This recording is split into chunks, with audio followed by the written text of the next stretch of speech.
Good morning friend, कैसे आप लोग? सब अच्छा होंगे। सभी को मेरी तरफ से राम राम, राधे राधे और वेलकम है मेरे YouTube channel the RB warrior पे। तो जब तक आप लोग ये वीडियो देखेंगे शायद ये गुड मॉर्निंग आपका गुड आफ्टरनून हो जाए। ओके, तो आज हम सितंबर के important banking and financial news को कवर करेंगे। जिनका भी पेपर यूएससी एओ है वो ध्यान से देख लेंगे इस वीडियो को और अपने फ्रेंड के साथ शेयर कर देंगे। पार्ट 1 मैंने ऑलरेडी बना रखा है, ये पार्ट 2 है। ठीक है, ये सितंबर कवर करने की कोशिश करेंगे जितना हो सके। ठीक है, चलिए स्टार्ट करते हैं। New MD and CEO of federal bank के कौन बने हैं? कृष्णन वेंकट सुब्रमण्यम। इसको सिंपल फॉर्म में रख सकते हैं केवीएस मनियन। कृष्णन वेंकट सुब्रमण्यम 3 साल के लिए बने हैं और इसका फेडरल बैंक का हेडक्वार्टर कहाँ है? कोची केरला है। रिप्लेस किसको करेंगे? श्याम श्रीनिवासन जी को।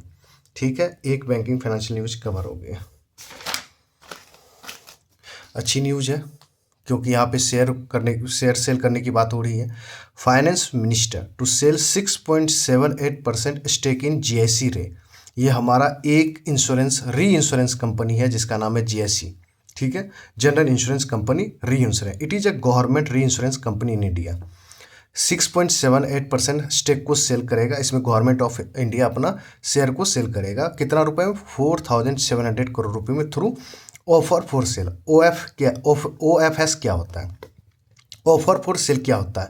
इसका मतलब होता है कि ये शेयर गवर्नमेंट ऑफ इंडिया अपना ये शेयर पब्लिक को बेचेगी।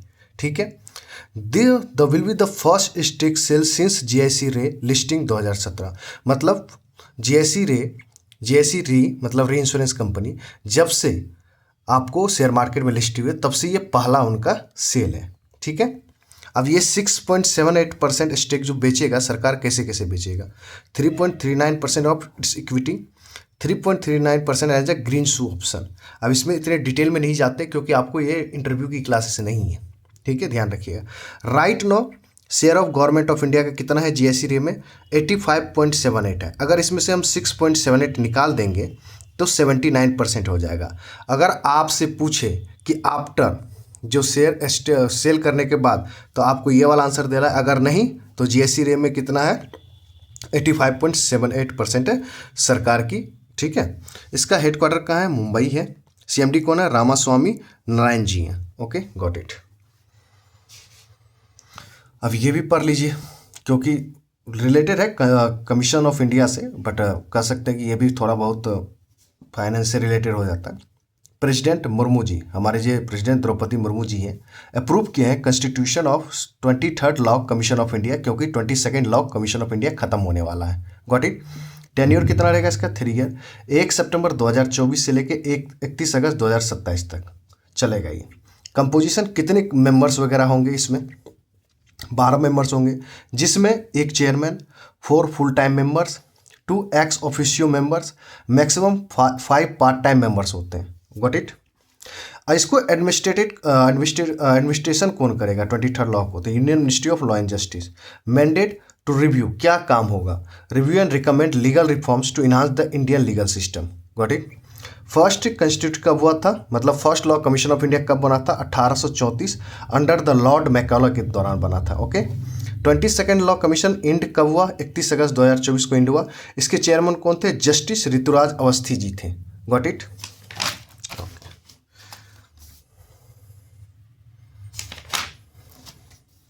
अब देखो इंश्योरेंस वाला एग्जाम है तो भाई इंश्योरेंस वाले न्यूज़ को कवर करना पड़ेगा। अब स्टार हेल्थ रोल्स आउट, मतलब इसने स्टार्ट किया है India's first barely insurance policy. India's first barely insurance policy किसने लॉन्च किया है? Star health. मैं बार बार बोलता हूँ, फर्स्ट जो इसमें फर्स्ट लगा वो वेरी वेरी इंपॉर्टेंट होता है। India's first barely insurance policy किसने स्टार्ट किया है? Star health. क्या किसके लिए है? बरेली जहाँ लग जाएगा तो आप समझिएगा विजुअली इम्पेयर्ड के लिए है, मतलब छू के उसको पता चल जाए ऐसे ऐसे करके, उसके लिए। नेम क्या होगा इसका? Special care gold policy. किसने लॉन्च किया था? India's first barely insurance policy का नाम क्या है? Special care gold policy. किसने लॉन्च किया? स्टार हेल्थ ने। एलिजिबिलिटी, एज बिटवीन 18 से 65 year. Dependent children are covered from new born to 70 years of age. Benefit क्या होगा? Offer a 1 year term with individual coverage option to 4 lakh to 5 lakh रुपये। ठीक है, ये याद रखिएगा।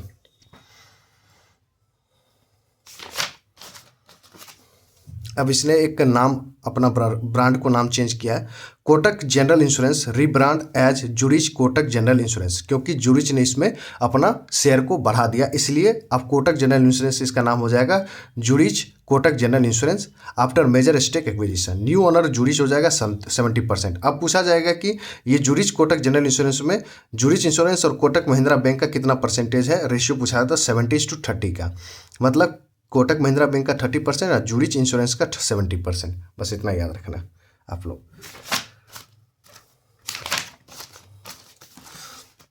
चलिए, एक अपॉइंटमेंट है, new MD and CEO of CDSL. CDSL क्या है? Central depository service limited. कौन बनेगा?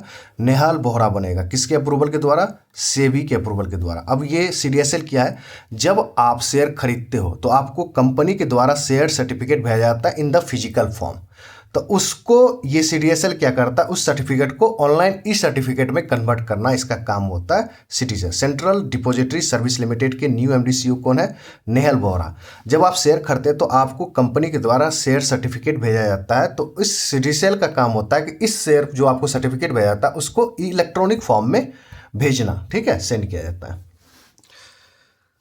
अब देखो, इडाई के द्वारा ना एक मास्टर सर्कुलर आता है, जैसे आरबीआई का सर्कुलर आता है उसी तरह इडाई का, मतलब ये insurance regulatory development authority of India है, जिसका हेडक्वार्टर आपको हैदराबाद है। इसके चेयरमैन है आपके एमडी जो है वो देवाशीष पांडे जी हैं, ठीक है, ये याद रखिएगा।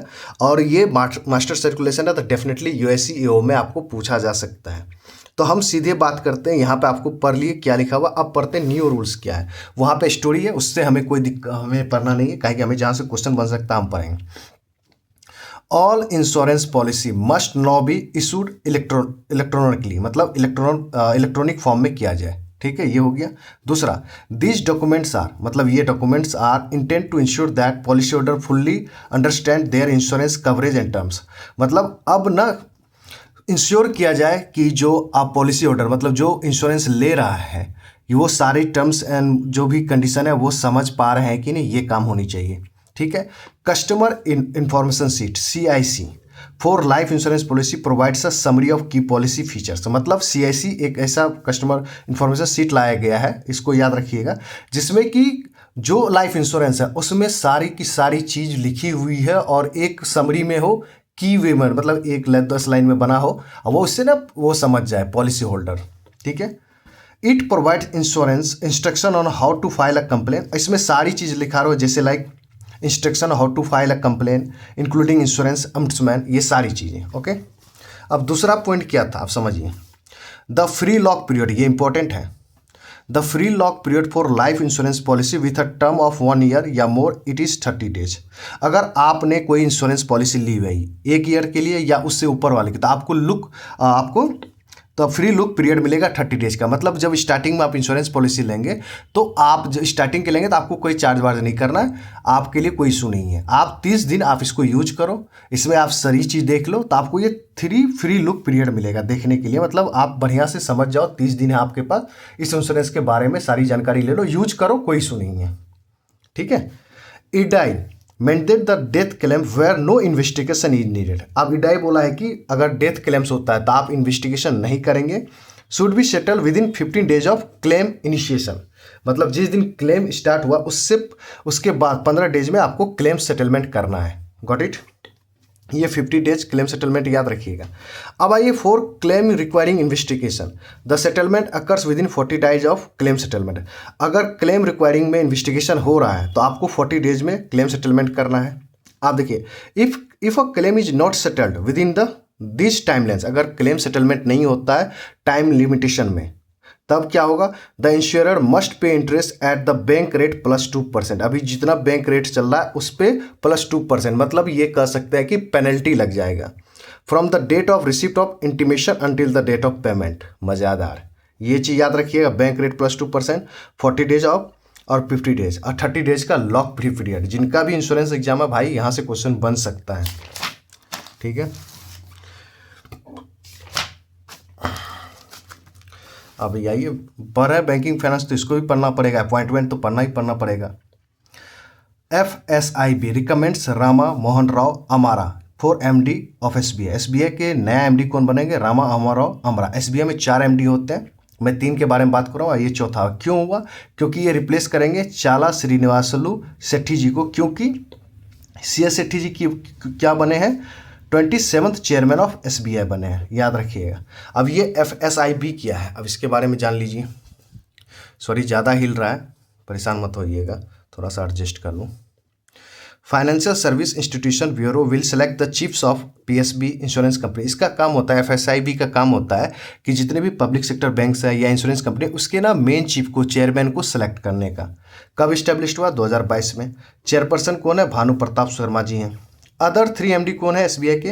राणा आशुतोष कुमार जी हैं, अश्वनी कुमार तिवारी जी हैं और विनय M टॉन से हैं। ठीक है,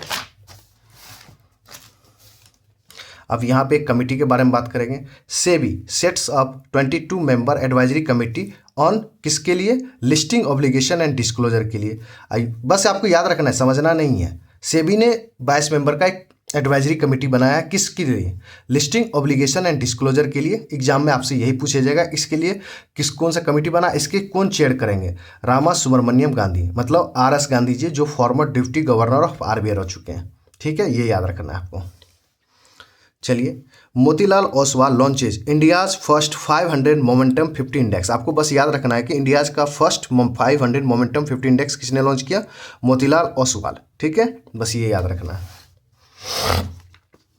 अब ये देखिए, बढ़िया क्वेश्चन है। भारत पे यूनिटी स्मॉल फाइनेंस बैंक, इसका हेडक्वार्टर न्यू दिल्ली है। भारत पे और प्लस यूनिटी स्मॉल फाइनेंस के एक एग्रीमेंट हुआ है, दोनों मिलकर क्या लॉन्च करेंगे? To launch third party application for easier digital payment. बस आपको याद रखना है कि third party application for easier digital payment ने कौन से स्मॉल फाइनेंस बैंक के साथ भारत पे ने एग्रीमेंट किया? तो आपको याद रखना है यूनिटी स्मॉल फाइनेंस बैंक के साथ।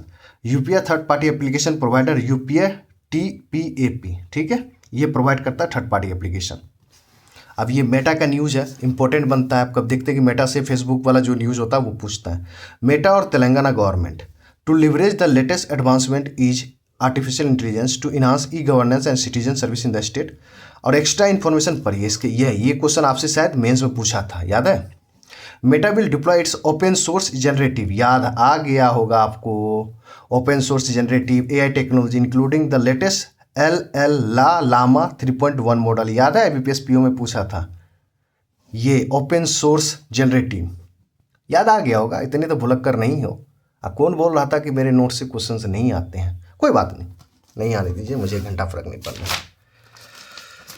ओके, चलिए, अब पढ़ ही रहे हैं बैंकिंग फाइनेंस, तो एक और अपॉइंटमेंट पढ़ लेते हैं। New finance secretary of India कौन बने हैं? तुहिन कांता पांडे जी बने हैं 2 ईयर्स के लिए, currently holding the position secretary of Deepam. But आपको याद रखना है कि न्यू फाइनेंस सेक्रेटरी कौन बने? तुहिन कांता पांडे जी 2 ईयर्स के लिए। किसको रिप्लेस करेंगे? TB सोमनाथन जी को, बिकॉज ये न्यू कैबिनेट सेक्रेटरी बन गए। मतलब 2 अपॉइंटमेंट पढ़िए। न्यू कैबिनेट सेक्रेटरी कौन बन गए हैं इंडिया का? TB सोमनाथन जी। न्यू फाइनेंस सेक्रेटरी कौन बन गए हैं? तुहिन कांता पांडा जी। ओके, अब देखिए, ये एक एग्रीमेंट है मीगा और ISA। मीगा ये एक वर्ल्ड बैंक का पार्ट है, it is a part of world bank. क्या नाम है? Multilateral investment guarantee agency. और ये इंटरनेशनल सोलर अलायंस, जिसका हेडक्वार्टर हमारे गुरुग्राम हरियाणा में है। तो इन दोनों के बीच क्या सेटअप करेगा? To setup multi donor trust fund to support solar project. Solar project के लिए डोनर ट्रस्ट फंड बनाएगा, जिसका नाम होगा मीगा ISA सोलर फैसिलिटी। अब देखिए क्या होता है। The facility combines international solar alliance technical expertise with the mega financing capacity to accelerate solar energy adoption world wide. मतलब ये दोनों मिलके, मतलब ये फंड बनाए, इसमें पैसा आएगा और मेगा का इसमें काम होगा कि आपको कैसे यूज करना है पैसा वैसा। ठीक है, अब इसमें international solar alliance has committed to $2 million $2 million in seed funding. मतलब सीड फंडिंग मतलब स्टार्टिंग वाला फंड दिया है, to raise $10 million for the facility. मतलब लुभाने के लिए कि स्टार्टिंग में हम सीड फंडिंग कर रहे हैं, जिससे कि लोगों को लगे कि मैं आगे बढ़ के पैसा दे रहा हूँ, तो फिर ये $10 मिलियन और आए। ठीक है, तो याद रखिएगा मीगा और ISA के बीच क्या बना है? Multi donor trust fund to support solar projects के लिए। ओके, क्या ये क्वेश्चन नहीं आया था क्या? आँख खोल के देख मेरे भाई, देख, ब्लैक से भी लिखा हुआ था, VVA भी लिखा था, इंटरव्यू प्लस मेंस के लिए भी लिखा हुआ था। आँख खोल मेरे भाई। कौन बोल रहा था वीडियो के नीचे कि एक भी क्वेश्चन तेरे क्लासेस से नहीं? देख भाई, देख, मुंह पकड़ के इसको ना इसमें घुसा दो। देख मेरे भाई, शर्म कर थोड़ी सी। DICGC इंट्रोड्यूस दवा सूचक फॉर क्लेम्स स्टेटस चेकिंग। किसने इनोग्रेट किया? Chairman of DICGC MD Patra ji, Michael D Patra ji. अब इसका ऑब्जेक्टिव क्या है? An online tool that allow depositor to track the status of their claims and entering their registered mobile number on the DICG website. और DICG क्या है? It is a subsidiary of RBI, deposit insurance credit guarantee corporation. ठीक है, याद रखिएगा। और इसमें आपको ये वो नॉर्मल इंश्योरेंस नहीं है, ये RBI का इंश्योरेंस पार्ट है। ठीक है, जहाँ पर आपको अगर बैंक में पैसा आपका डूब जाता है तो आपको मैक्सिमम 5 लाख DICG दिया जाता है, इंश्योरेंस कवर किया जाता है। ठीक है, याद रखिएगा। DICG का हेडक्वार्टर मुंबई है, एस्टेब्लिश 1978, याद रखिएगा। DICGC एक्ट 1961 है शायद, थोड़ा सा करेक्ट कर लीजिएगा अगर मुझे थोड़ा सा भूल रहा हूँ। ठीक है, ओके ओके, और देखते हैं। चलिए, ये क्वेश्चन अभी तक नहीं आया तो मुझे लगता है आपके आगे एग्जाम में दिख जाएगा। Union bank of India becomes first major bank, मतलब फर्स्ट मेजर बैंक क्या, आप यस कर सकते हो, first public sector bank to join PCAF। इसका कब बना था? 2015। PCAF कब है? Partnership for carbon accounting financial. और दूसरा बैंक कौन सा है याद है? Public sector bank. अभी नवंबर का न्यूज़ है, लास्ट नवंबर का, उसमें PNB है मेरे भाई, याद रखियो, PNB। फर्स्ट बना है आपको यूनियन बैंक ऑफ इंडिया, दूसरा पब्लिक सेक्टर बैंक बना है PNB। अब ये PCAF क्या है? It aims to help financial institution measures and report green house gas emission from their investment and loans. मतलब सिंपल सा है कि अगर कोई बैंक लोन बांट रहा है लोन बांट रहा है या डिस्ट्रीब्यूट कर रहा है, आपके जो भी लोन इन्वेस्टमेंट है, जैसे लाइक कि ग्रीन प्रोजेक्ट और में, तो उसमें कोई भी लोन क्या उससे ग्रीन गैस हाउस निकल रहा है, क्या है, मतलब सारी चीज़, कार्बन इमिशन क्या है, मतलब उसका रिपोर्टिंग करने के लिए कि आप कोई ऐसे गलत जगह लोन तो नहीं बांट रहे हो, इसका काम है। अब देखो यूनियन बैंक ऑफ इंडिया का क्या टारगेट है? It aims to disclose its portfolio green house gas emission by financial year 2027-28 using PCAF methodology. ठीक है, यहाँ पे इसका टारगेट है। अब RBI का भी ये टारगेट था कुछ extra info. RBI's recent draft guidelines on disclosure framework on climate regulated financial risk 2024 issued on 28 फरवरी 2024। ये आपको बैंकों को ये ऑर्डर दिया गया कि आपको इसके साथ जुड़ना है, 28 फरवरी 2024 से ये जारी कर दिया गया है। ठीक है, क्लाइमेट रिस्क फाइनेंशियल से आपको ये ऑर्डर दिया गया है। ठीक है,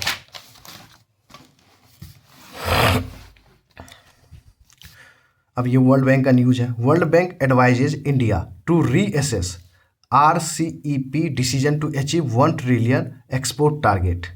RCEP का full form regional comprehensive economic partnership. क्यों एडवाइस दिया गया है भारत को?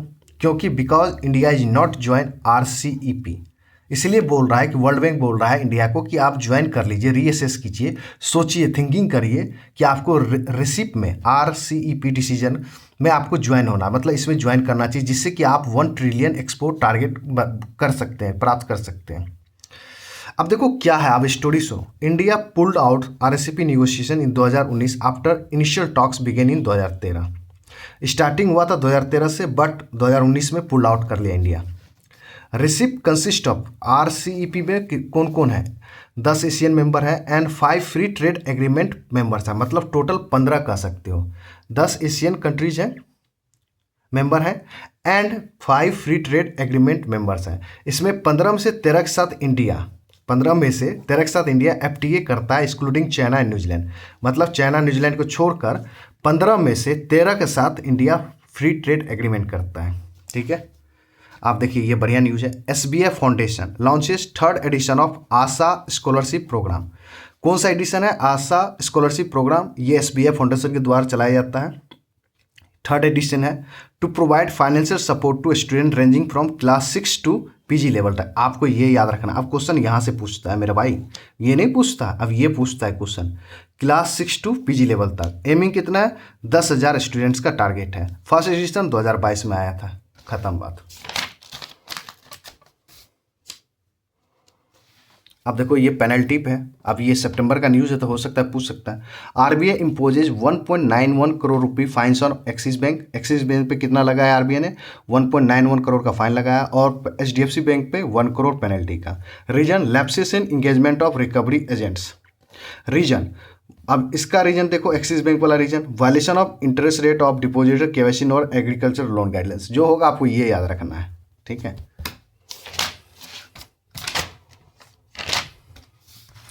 हाँ, यूएससी में हमको लगता है ये आ जाएगा, क्योंकि यूएससी का ही न्यूज है।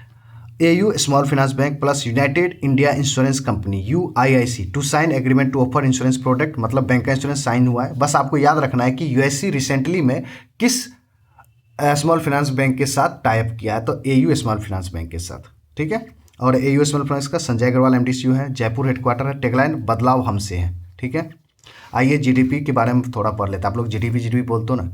IMF international monetary fund upgrades India's financial year 2024-25 GDP forecast to 7%। पहले कितना था, इसने फिक्स किया था 6.8%, मतलब 20 बेसिस पॉइंट से इंक्रीज कर दिया है। 2024-25 फाइनेंशियल के लिए जीडीपी प्रोजेक्ट कितना है आईएमएफ का, 7%। पहले कितना था, 6.8%। आपको ये पूछेगा कितना से बढ़ा दिया, 20 बेसिस पॉइंट से बढ़ा दिया, ठीक है।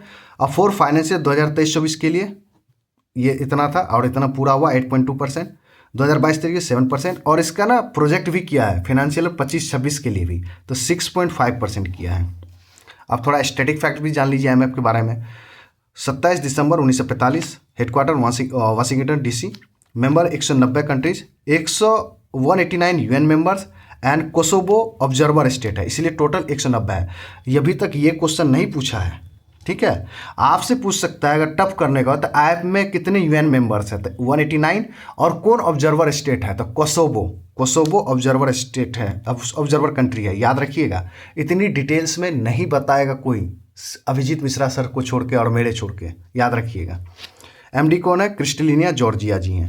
चीफ इकोनॉमिस्ट कौन है, पेरी ओलिवर गुरिंचस। आप ये याद रखिएगा, नहीं आया ठीक है बट पढ़ लीजिएगा।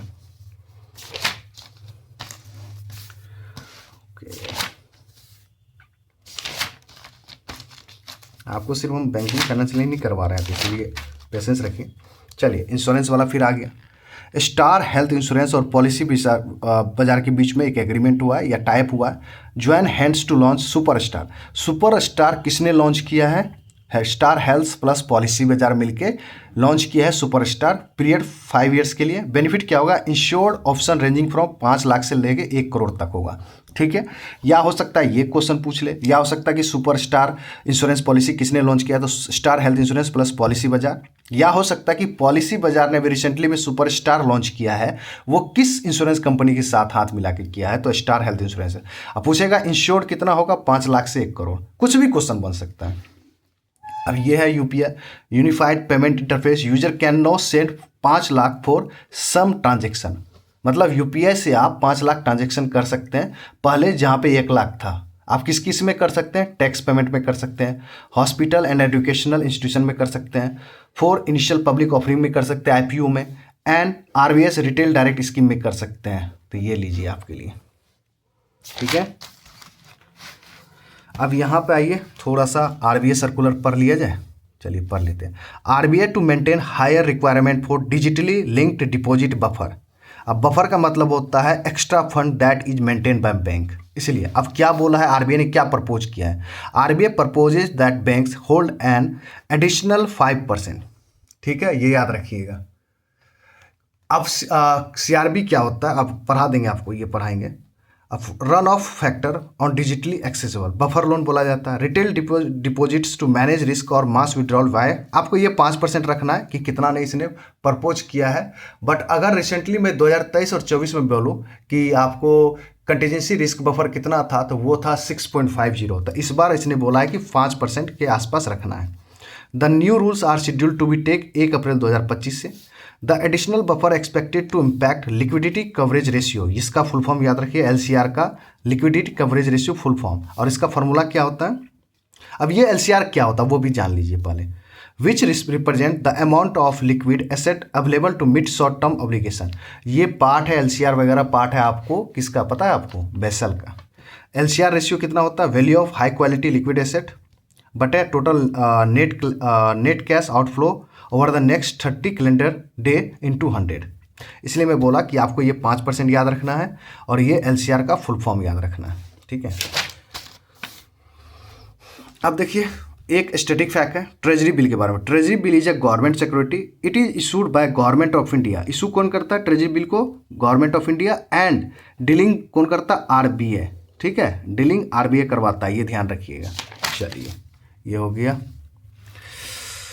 चलिए HDFC bank aims to boost income of 5 lakh marginal farmers by 2025 under Parivartan. ये क्वेश्चन RRB PO में पूछा था। परिवर्तन HDFC द्वारा चलाया जाता है। Income of 5 lakh marginal farmers by 2025 under Parivartan. Marginal farmer कौन होते हैं? Below 1 hectare land who earn less than 60,000 annually by 2025 as part of CSR Parivartan. CSR का फुल फॉर्म याद रखिएगा, कॉर्पोरेट सोशल रिस्पॉन्सिबिलिटी। कोई कंपनी या बैंक अपनी प्रॉफिट का 2% खर्च करना है CSR के तहत, ये फिक्स है भाई।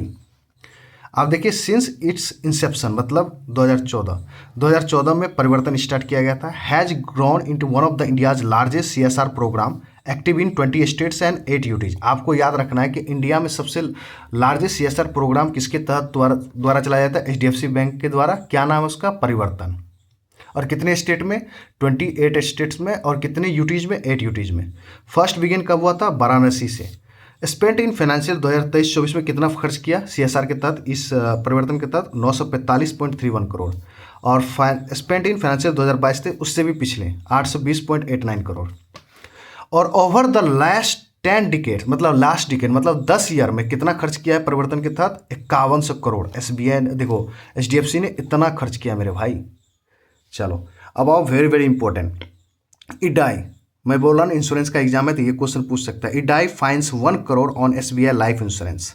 आपको याद रखना है कि इडाई ने SBI लाइफ इंश्योरेंस पे कितना करोड़ का फाइन लगाया? 1 करोड़ का। क्यों लगाया?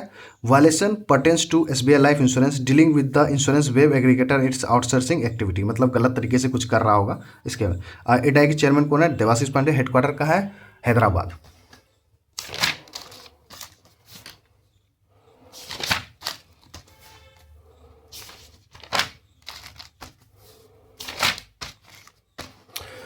चलिए Shriram finance appoint Rahul Dravid as its brand ambassador. Shriram finance के न्यू ब्रांड एम्बेसडर कौन बने हैं? राहुल द्रविड़ बने हैं। मनु भाकर को भी ब्रांड एम्बेसडर बनाया गया, किसके लिए? Ministry of port shipping and waterways के लिए। ठीक है, ये याद रखिएगा दोनों।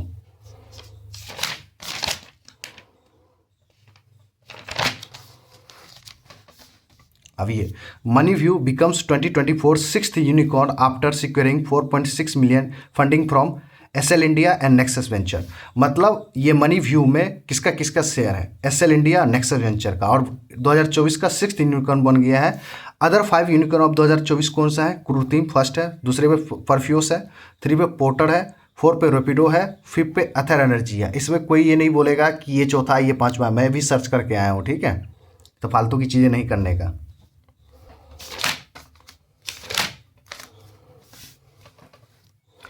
अब आइए कुछ इस पे बात कर लेते हैं। Banks and financial institution to invest 32.5 trillion rupee मतलब 32 ट्रिलियन मतलब लाख 32.5 लाख करोड़ रुपए इन्वेस्ट करेगा रेन्यूएबल एनर्जी बाय 2030 तक। ये टारगेट है बैंक्स एंड फाइनेंशियल इंस्टीट्यूशन का। एक टारगेट है कि 32.5 trillion rupee in renewable energy by 2030। ठीक है, financial institution at the 4th renewable energy invest summit कहाँ हुआ था?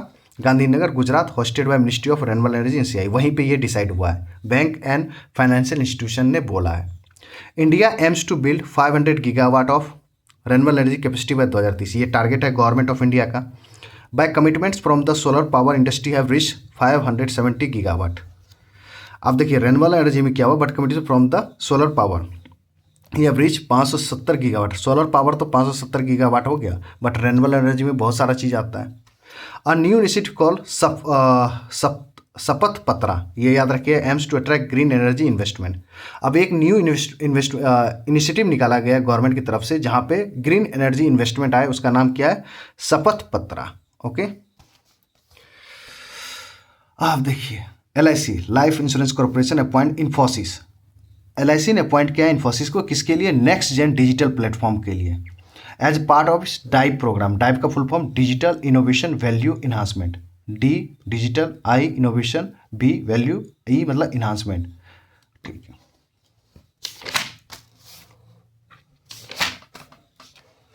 क्या ये क्वेश्चन नहीं आया था वेनस मिशन IBPS PO में? बताना मेरे दोस्त, आंख खोल के देखो मेरे दोस्त, देखो मैं पढ़ाऊंगा नहीं इसको बट बता रहा हूँ देखने के लिए। चलिए अब अटल पेंशन योजना में कुछ बातें कर लेते हैं। स्टडी जो डेटाबेस है, अटल पेंशन योजना सब्सक्राइबर्स एट 69 मिलियन, मतलब 6.9 करोड़ लोग, and corpus 35,149 crore by finance ministry. ये फाइनेंस मिनिस्ट्री के द्वारा डेटा दिया जा रहा है कि अटल पेंशन योजना में कितने सब्सक्राइबर हो गए हैं। तो 69 मिलियन हो गए बराबर 6.9 करोड़, और कितना उसका पैसा हो गया 35,149 करोड़। अटल पेंशन योजना is a low cost pension scheme, ये एक तरह का पेंशन स्कीम है that offers a guaranteed a minimum pension 1,000 से लेके 5,000 पर मंथ मिलेगा। मिनिमम 1,000, मैक्सिमम 5,000 पर मंथ मिलेगा from the age of 60 years onwards, मतलब जब आप 60 ईयर्स के हो जाएंगे तब आपको मिलेगा। 40 ईयर तक आपको इन्वेस्टमेंट करना है, ठीक है। अटल पेंशन योजना लॉन्च 9 मई 2015। आप जैसे ये करंट अफेयर का न्यूज़ है तो इसी पे आपको ये स्टैटिक पूछ सकता है, इसी पे ये स्कीम पूछ सकता है, तो इसलिए मैं बोलता हूँ स्कीम भी करना जरूरी है। और येस बैंक और पैसा बाजार के बीच एक एग्रीमेंट हुआ to launch Paisa save cashback credit card. आपको याद रखना है कि Paisa save cashback credit card किसने लॉन्च किया? Yes Bank plus Paisabazaar मिलके किया, ठीक है। और powered by Mastercard and RuPay card. और टैगलाइन क्या है एक्स बैंक का? Experience our expertise. Paisa save cashback credit card Yes Bank और पैसा बाजार के द्वारा लॉन्च किया है। और लिक्विड प्लस फिक्स डिपॉजिट किसने लॉन्च किया है? Jana small finance bank. याद रखिएगा, liquid plus fix deposit Jana small finance. इसका रेट ऑफ इंटरेस्ट कितना है? 6.7%। टेन्यूर 7 to 180 डेज, क्योंकि फिक्स डिपॉजिट का आपको पता है, liquid plus fix deposit Jana small finance bank. Deposit minimum deposit of retail deposit 10 lakh, minimum deposit of bulk deposit up to 3 crore. याद रखिएगा।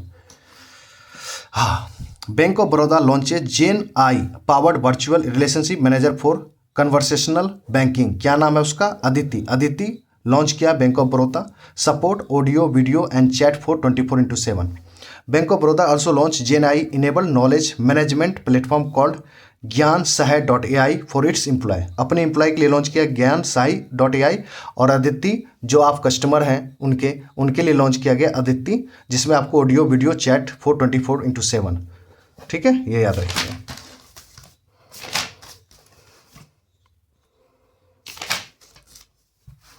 अब ये कह सकते स्कीम है। अब फाइनेंस मिनिस्ट्री का न्यूज़ है तो करना पड़ेगा। Finance ministry unveils NPS Vatsalya scheme in new Delhi national pension system. अब पेंशन स्कीम फॉर माइनर्स के लिए। अब इसमें एक प्राण अकाउंट तो लगेगा, तो प्राण का फुल फॉर्म जान लीजिए, permanent retirement account number 12 digit का होता है। अब ये NPS वत्सल्य स्कीम की eligibility criteria available for all minor citizen under 18 years. Both the child and the parent must be Indian citizen and all parties must be KYC requirements, ये याद रखिएगा। Account operation, account can be open in the name of a minor but operated by parent और ये guardian. Contribution, a minimum annual contribution of 1,000 rupees requirement with no maximum limit, minimum 1,000, ठीक है, हटाइए खत्म।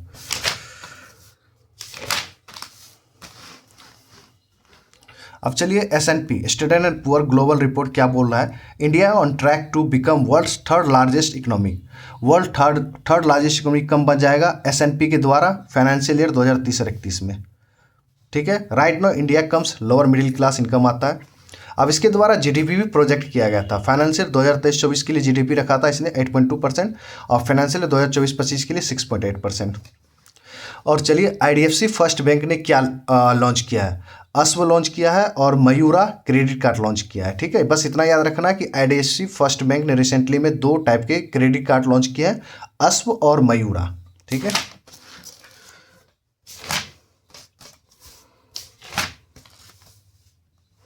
चलिए एक स्कीम पढ़ा देता हूँ। ये सलाह दिया था ADB ने, एशियन डेवलप बैंक ने रिकमेंड किया था पाकिस्तान को to implement Indian Ullas scheme to improve education system. तो ये तो वहाँ पे बोला गया, बट हम पढ़ेंगे इंडिया में जो चल रहा है उल्लास स्कीम उसके बारे में। अब उल्लास का full form understanding of life long learning for all society scheme, launch 2022 में, टेन्यूर 2022 से 27 तक है। एम क्या है?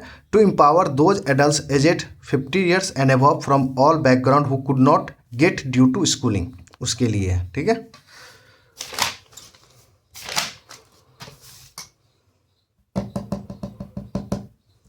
चलिए एक्सिस बैंक और मास्टर कार्ड के बीच में एक एग्रीमेंट हुआ टू अनवेल माई बीज credit card for small business owners in India. तो माई बीज क्रेडिट कार्ड किसके द्वारा लॉन्च किया गया है? Axis bank plus master card, ये याद रखिएगा, सिंपल सा, खत्म, उतना नहीं सोचना है। और कहाँ है, नहीं है अब क्या।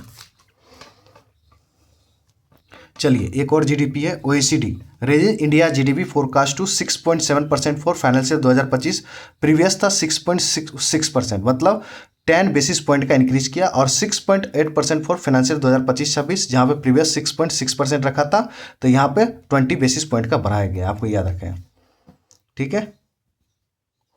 और एलसीडी का हेडक्वार्टर कहाँ है? पेरिस है।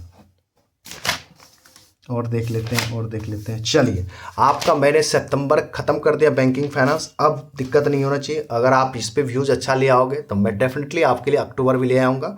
आप लोग को देखो मैं अपना ईगो साइड करके, क्योंकि गुस्सा तो बहुत तेज आता है, क्योंकि आप लोग के जो बातें सुनता हूँ तो थोड़ा बहुत लगता है कि ये चीज़ ना करके मैं छोड़ दूँ, मैं अपने पेड़ पर ही चला। बट कभी कभी अपने ईगो को मैं साइड करके ये चीज़ करने की कोशिश करता हूँ। जिन्हें देखना है देख लीजिए, मे भी हो सकता है मैंने आपको दिखाया ना कि ये क्वेश्चन भी बनाता, आंख फाड़ के देखिए। जिनको लगता है कि नहीं आता तो फिर आप दूसरी जगह देख लो, और यूएससी के लिए कौन पढ़ा रहा है वो भी समझ में आ जाएगा।